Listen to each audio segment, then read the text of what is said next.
estamos começando mais uma Opinião Pernambuco, da série que comemora o centenário da escritora Clarice Lispector.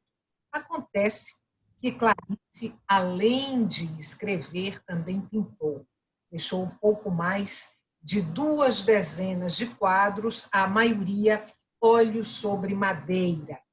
Essa face menos conhecida de Clarice é o tema de hoje do nosso programa. Dia, aliás, que marca a data da morte da escritora. Clarice Lispector morreu aos 9 de dezembro de 1977. O entrevistado do nosso programa é o professor e pesquisador Ricardo Iannacci, autor do livro Retratos em Clarice, Literatura, Pintura e Fotografia. Ricardo, muito grata por ter aceito o nosso convite e por estar aqui hoje no Opinião Pernambuco falando sobre Clarice Lispector. Vou te propor para a gente começar mesmo a entrevista falando sobre o livro, o segundo livro que você escreve sobre Clarice. E eu te pergunto como é que esse livro nasceu e o que ele traz para os leitores. Primeiramente, agradeço essa oportunidade de estar conversando com vocês. Eu quero dizer que este livro ele foi publicado em 2009. Ele resulta da minha tese de doutoramento na Universidade de São Paulo, que foi defendida em 2004. Né? Como você citou o trabalho anterior, que data de 2001, a leitora Clarice Lispector, eu faço menção também ao outro trabalho que resultou da minha dissertação de mestrado, ambos os trabalhos defendidos na USP. Né? Bom, e aí eu te perguntei assim, também te perguntei o que esse livro, esse segundo livro, traz para os leitores e principalmente já são apreciadores da obra de Clarice. Sim. Ele traz, pela primeira vez, as 22 reproduções de pinturas de Clarice Lispector. Né? E de que maneira que eu apresento essas pinturas?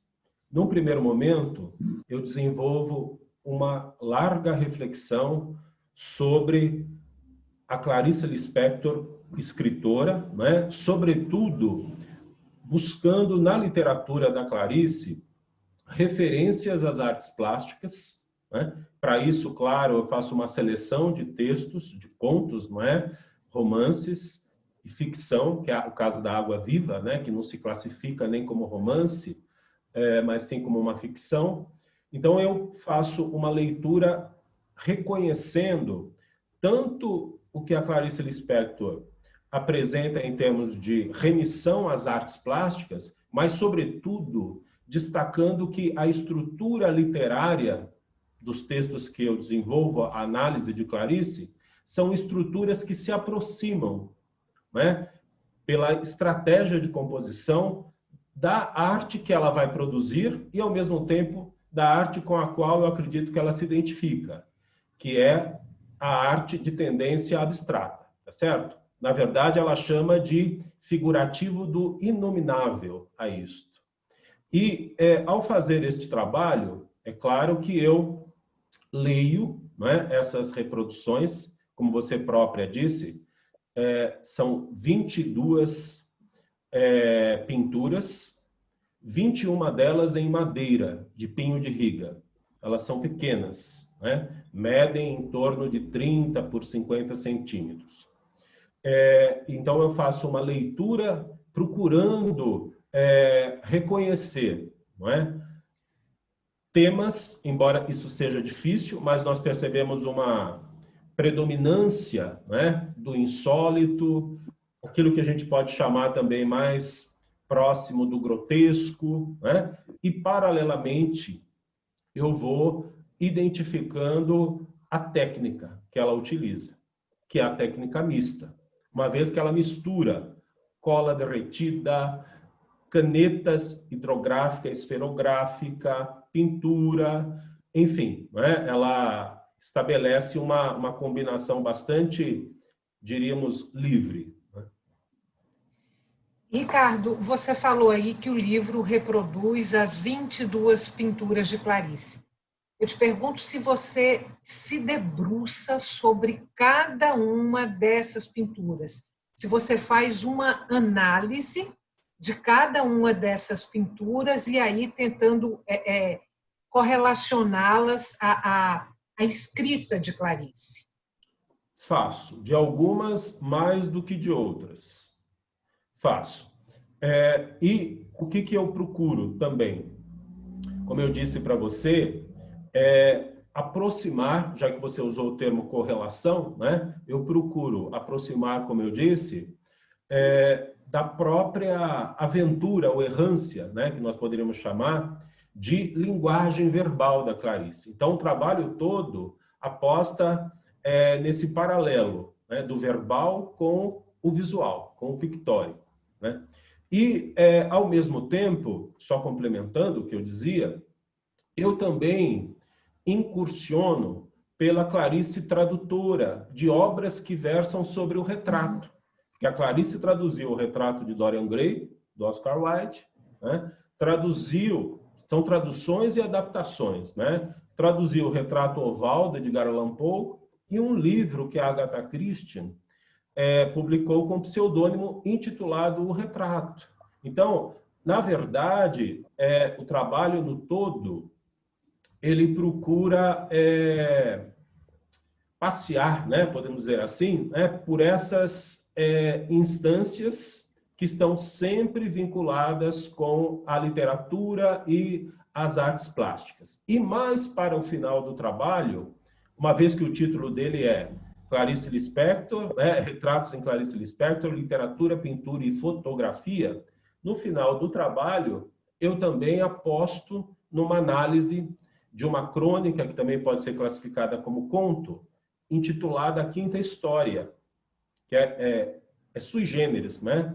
É uma narrativa em que nós temos a narradora dizendo como é que ela experimenta uma receita de matar baratas, por meio de gesso, da junção de gesso, açúcar, farinha, colocando pequenas porções nos cantos da cozinha, porque à noite a barata vai ali e se petrifica, né? Então eu faço uma leitura deste texto pela via da fotografia, buscando justamente como a Clarice Lispector nos proporciona flashes, né? Ensaios fotográficos das cenas, sem contar a estratégia do zoom, né? Do enquadramento. Então, é um exercício de análise pela técnica fotográfica. Então, veja, é a imagem, né? Trabalhada nas suas proporções, na sua latitude, digamos assim.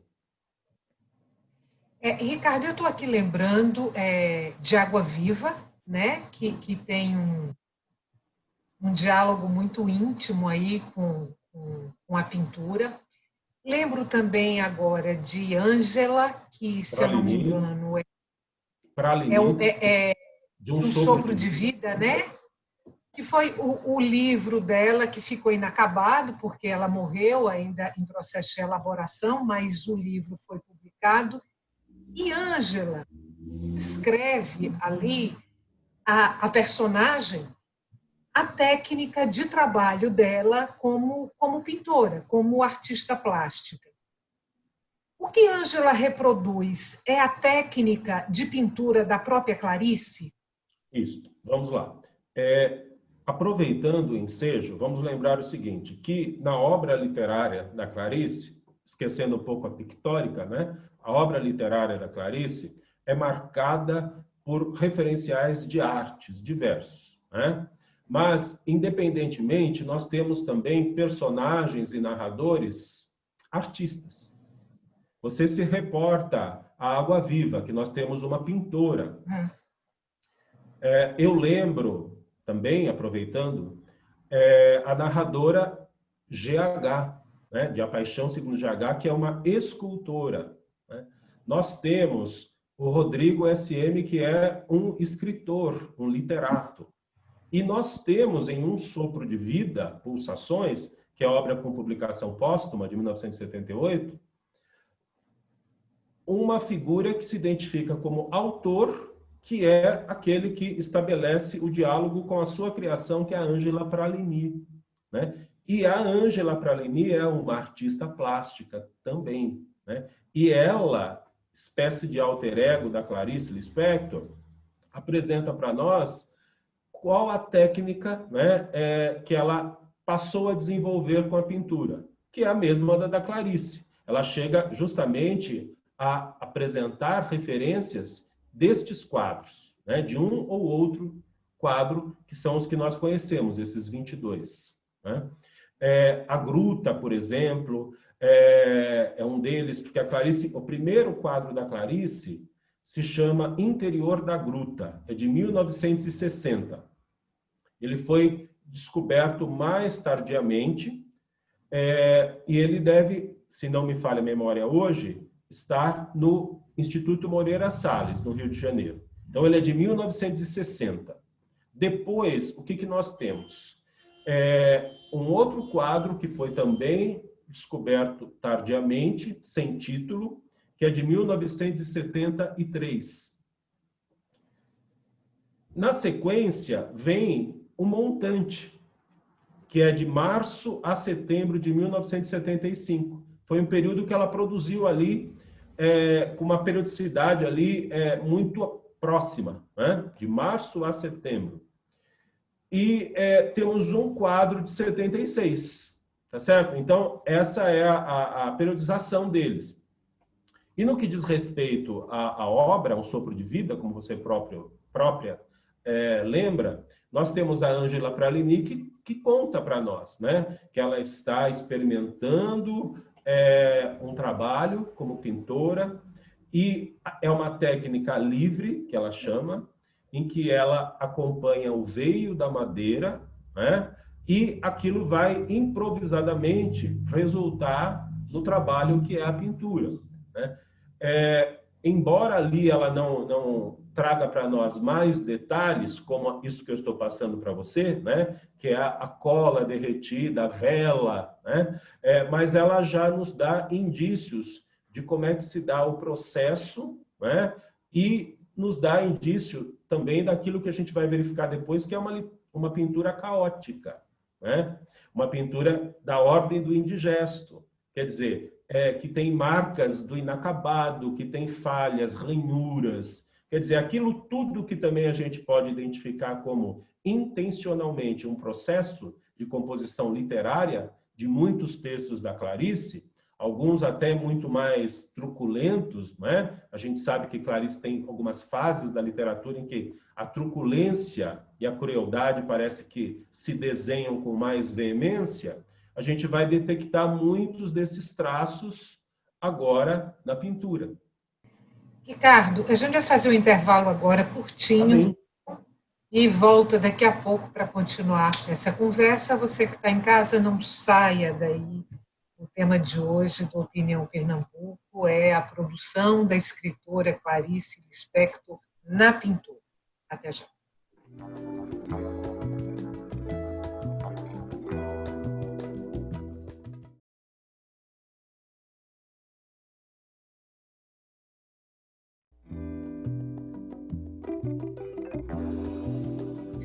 Estamos de volta para o segundo e último bloco do Opinião Pernambuco. O tema de hoje do nosso programa é a incursão da escritora Clarice Lispector pela pintura. Eu converso com o professor e pesquisador Ricardo Iannassi, autor do livro Retratos em Clarice, Literatura, Pintura e Fotografia.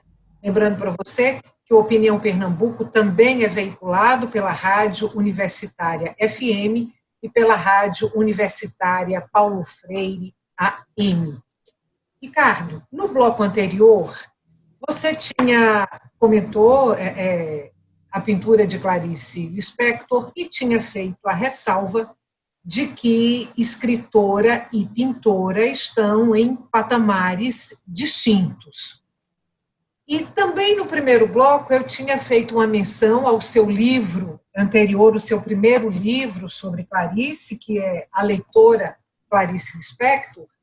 Aí eu te pergunto se nesses seus trabalhos, nessas suas pesquisas, você conseguiu encontrar diálogos possíveis entre a leitora Clarice e a apreciadora de artes plásticas, não a pintura propriamente, mas a leitora e a apreciadora, elas dialogam de alguma forma?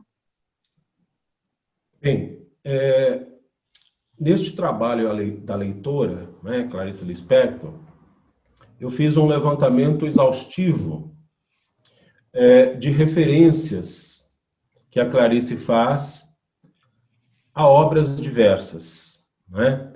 E, claro, aparecem, além de obras literárias, porque a proposta é a Clarice leitora de obras literárias. Então, por isso que eu examino a Clarice com o Monteiro Lobato, quer dizer, a leitora Clarice de Monteiro Lobato, de Hermann Hesse, de Dostoiévski, né, e de outros autores. Mas nós percebemos que há no conjunto da obra da Clarice menção a muitos artistas plásticos, né? Paul Klee, Da Vinci, Chagall. Quer dizer, se você me disser se você me perguntar se ela tinha uma preferência por um pintor ou por um estilo de arte, eu não tenho como precisar, né? Dada a menção que ela faz tanto de obras do escopo figurativo quanto das artes que não são propriamente da ordem do figurativo, como do abstrato, do expressionismo, não é? E do surrealismo. Mas há, né, podemos dizer assim,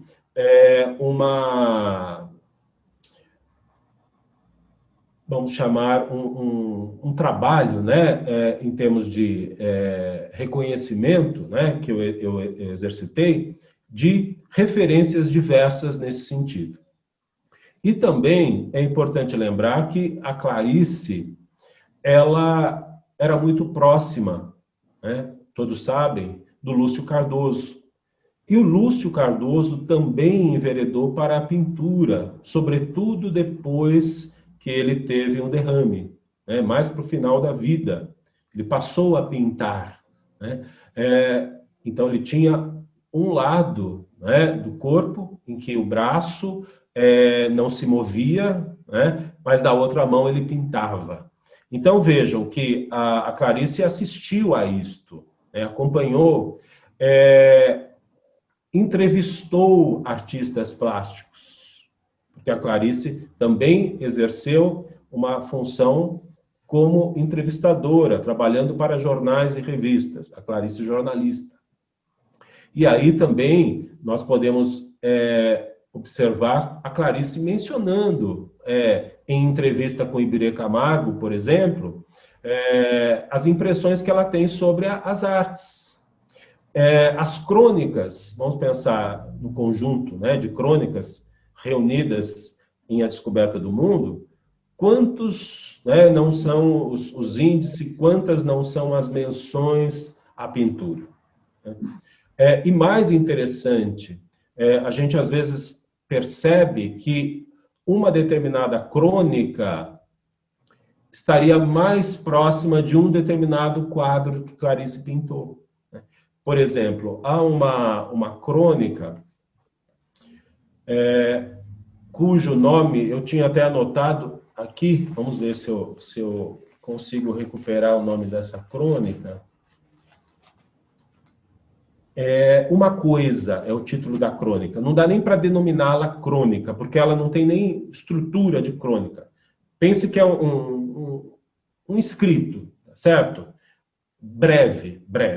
Ali nós temos uma situação muito curiosa, que é a autora relembrando uma cena em que ela está de madrugada dentro de um táxi E ali ela vê uma coisa, o título do texto é Uma Coisa. Algo que olha para ela, mas que não tem forma definida, né? E aquilo causa um certo pavor na escuridão. Então você pega este texto, por exemplo, e consegue, em alguma medida, reconhecê-lo numa pintura que é uma das mais conhecidas da Clarice, intitulada Medo, que é esta aqui. Uhum. Esta pintura, curiosamente, teria feito a Clarice escrever algumas linhas a respeito das artes. Porque a Clarice, no congresso do qual ela participou, em Bogotá, em 1975, que é um congresso de bruxarias, ela pensava justamente em fazer a leitura deste seu quadro. Quer dizer, ela começou a escrever algumas linhas. O texto se chamaria Magia e Literatura ou Literatura e Magia, agora me foge. Mas ela abandona, né? O texto, ela não produz todo. Mas veja, ela começa a escrever, ela escreve algumas linhas sobre esta pintura, né? Então veja que é a pintura que aqui eu reconheço neste texto, que está em Descoberta do Mundo. Então não é difícil a gente apostar em algumas aproximações, né, desta envergadura. Ricardo, deixa eu te interromper, porque o tempo da gente tá chegando no finzinho. Tem duas perguntas que eu preciso te fazer. Uma, você falou aí em Lúcio Cardoso, né? Assim, eles foram muito próximos, foram amigos,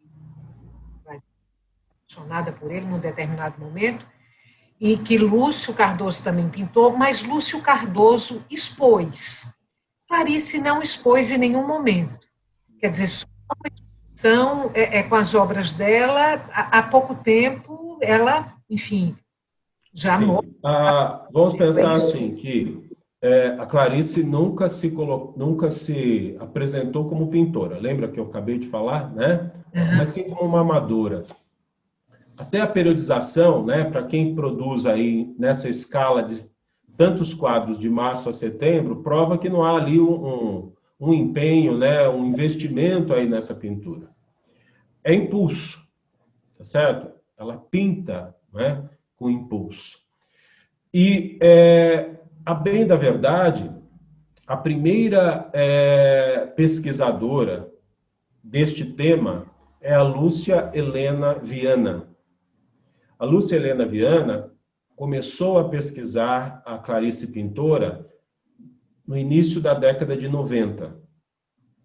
Mas, por alguma razão, ela não deu continuidade à pesquisa. Ela apresentou para nós algumas imagens, mas nunca tivemos a totalidade, umas 5 ou 6 imagens. E escreveu um artigo sobre essas pinturas. Por que eu digo isto? Porque naquele momento era difícil ter acesso às pinturas. Os herdeiros de Clarice Lispector também não queriam a divulgação destas pinturas, por alguma razão. Tanto que eu nem contava na minha tese de doutorado, que tratou, né, da literatura e da pintura, em expor todas elas no trabalho, né? Eu contaria com uma ou outra que a Lúcia Helena já tinha divulgado, e eu esperava o quê? Apostar, como eu apostei, mais numa análise literária, né? Reconhecendo o pictórico pela linguagem verbal. Mas no finalzinho, né, da pesquisa eu insisti, e aí eu tive a felicidade, eu digo assim, né, de ter autorização para ir até a casa de Rui Barbosa, e lá, na Fundação Casa de Rui Barbosa, eu pude fotografar todos os quadros. E assinei um termo de compromisso que isso ficaria na minha tese apenas, né, para fins acadêmicos. Depois, quando eu tive a oportunidade de publicar pela editora UFMG o trabalho, mais uma vez, a editora e eu fizemos o contato com a agência que cuida dos direitos autorais de Clarice, o filho da Clarice Lispector, o Paulo Gurgel Valente, também autorizou, e saiu a publicação, né, dessa pintura, e todas elas comentadas, conforme nós falávamos aqui. Mas, retomando aquela sua pergunta, né, até então, se sequer essas pinturas podiam aparecer para o pesquisador, né, quanto mais alguma exposição posterior ao falecimento da Clarice. Nada, né? Só agora, mais recentemente, que a gente tem isso. E a Clarice também nunca se colocou, né, como eu falei, como uma artista plástica, faz menção aí pela literatura dela, né, a um ou outro quadro, e este em particular, Medo, que é o quadro que ela procura descrever, decifrar, né, nesse congresso de bruxaria, mas mesmo assim não leva até o fim a sua intenção de produzir o texto. Ricardo, a gente vai ter que terminar. O tempo da gente se esgotou. Vou te pedir só para mostrar a capa do livro para a gente. Você mostra? Com muito prazer, com muito prazer. E no início do livro nós temos o catálogo, né, contendo as pinturas da Clarice. Né? Tá bem? Ricardo, quem agradece. Mais uma vez, viu? E até uma próxima oportunidade. Foi um prazer.